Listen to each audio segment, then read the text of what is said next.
sudah masuk ke kakaknya Haji Vanessa. Iya. Prof sendiri seperti apa, mengetahui seperti apa atau gimana? Ya kalau masuk satu sisi sebagai wujud bentuk tanggung jawab seorang kakek kepada cucu, kita hargai sebagai satu perbuatan baik.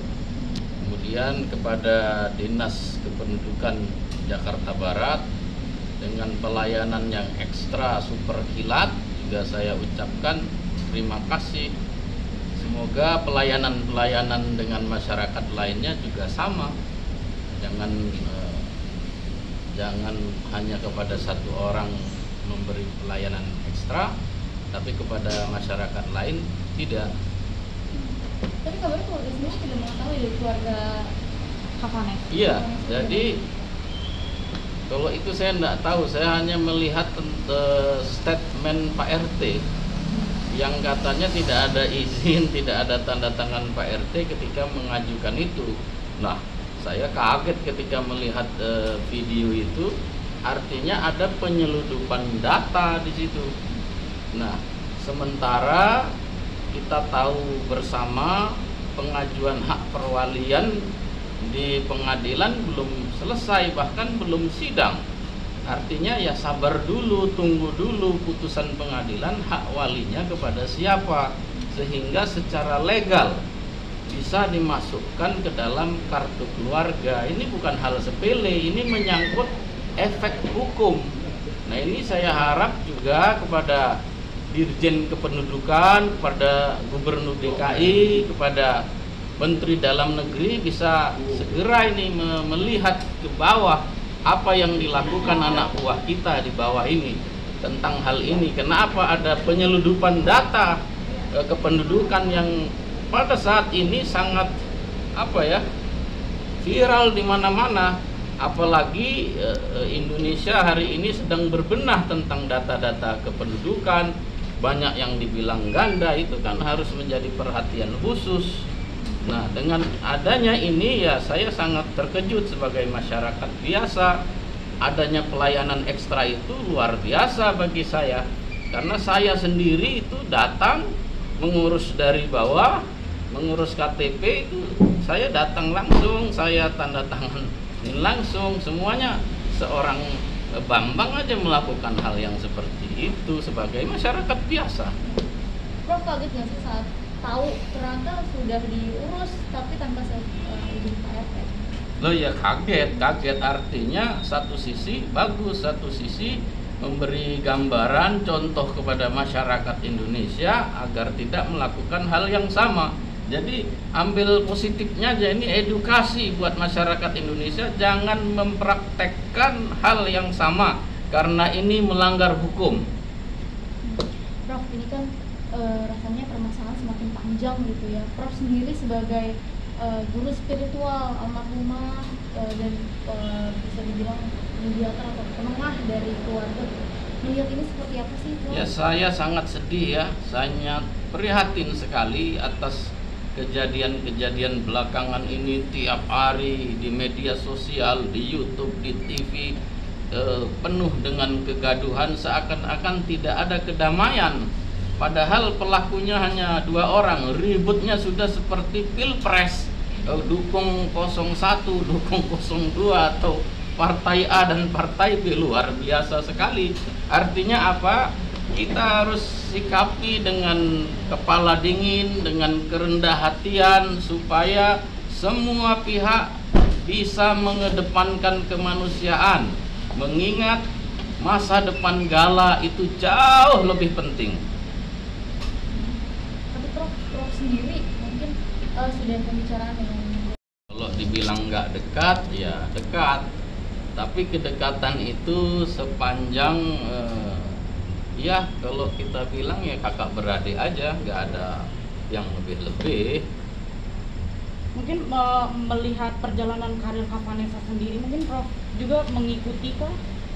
Ya mengikuti juga, saya lihat-lihat juga, bahkan saya kasih support supaya dia bangkit dari keterpurukan, supaya tidak berkepanjangan, tidak larut dalam kesedihan, tidak larut dengan sesuatu image yang nge-frame dia menghantui dalam hidupnya, supaya dia keluar dari hal-hal yang demikian, sehingga punya spirit, punya semangat untuk menghadapi setiap apapun persoalan hidup demi kegemilangan masa depan yang akan datang. Itu yang selalu saya sampaikan.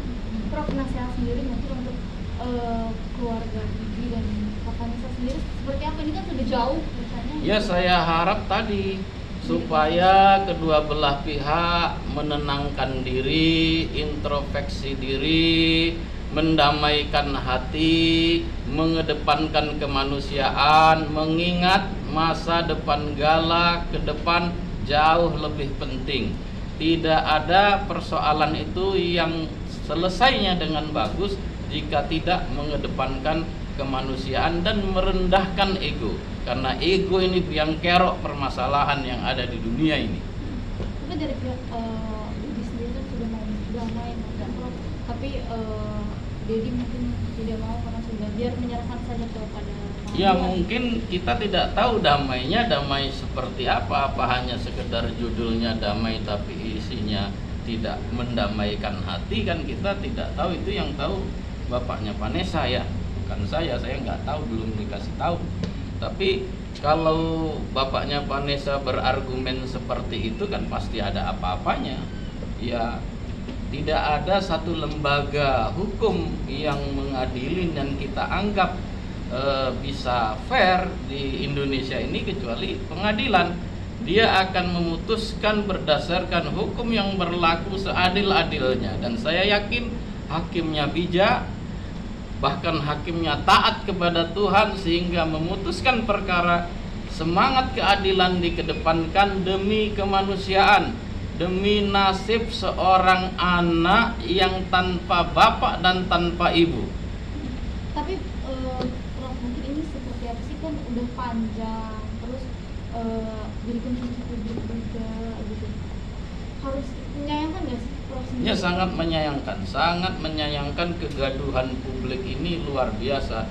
Jadi jangan sampai dimanfaatkan oleh akun-akun YouTube, dibuat meme ini meme itu yang bersifat komersil, kapitalisasi persoalan orang. Ini kejahatan kemanusiaan bagi saya. Mengkapitalisasi kemanusiaan persoalan orang itu adalah kejahatan kemanusiaan yang besar. Prof, tapi ini kan menanggapi karena ini banyak yang dalam dana buat rumah, buat Gala, itu seperti apa Prof?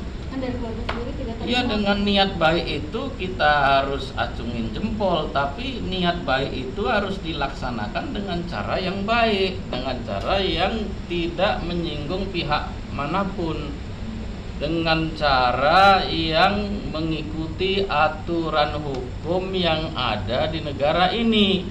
Jadi kita niat baik belum tentu kita laksanakan dengan jalan yang baik, artinya yang nggak baik. Prof, ini kan ada kabar terbaru bahwasanya Vanessa sebelum kepergiannya ingin meninggalkan Bibi sampai ingin membawa Gala. Prof tahu soal itu? Jadi kalau ditanya itu susah saya jawabnya. Tapi yang jelas Vanessa mengirim surat kepada saya ingin ketemu. Itu aja. Tulisannya, kalau ada waktu saya ingin ketemu, jangan tidur malam-malam nanti kecapean. Nah, itu kalimat surat, kata-kata terakhir, kalimat terakhir di bawah surat itu.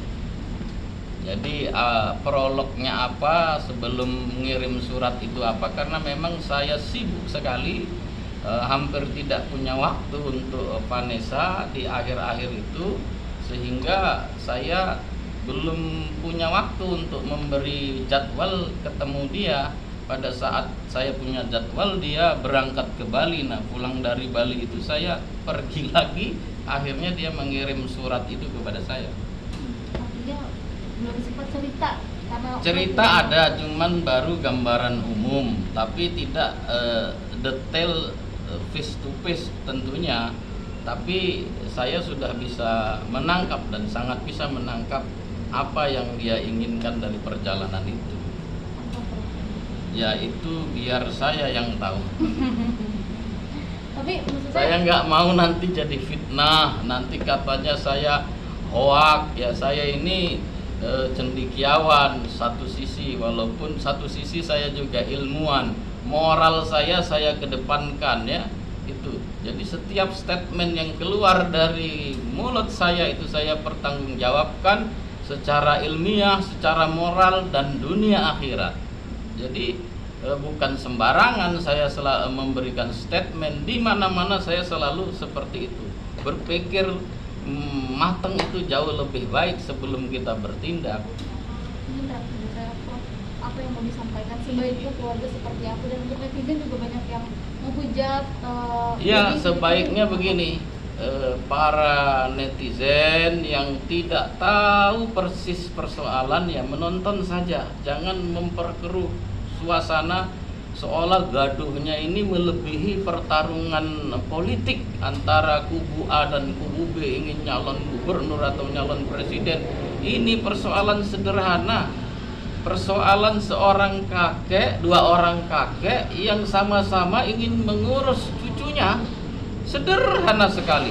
Dan di sini saya harap dari kedua keluarga, baik keluarga Vanessa, keluarga Bibi tadi, dengan lapang dada, dengan kepala dingin, dengan jiwa yang damai, kedepankanlah kemanusiaan demi nasib masa depan cucunya, demi nasib segala buah hati satu-satunya peninggalan bapak dan ibunya. Yes. Gitu. Oke.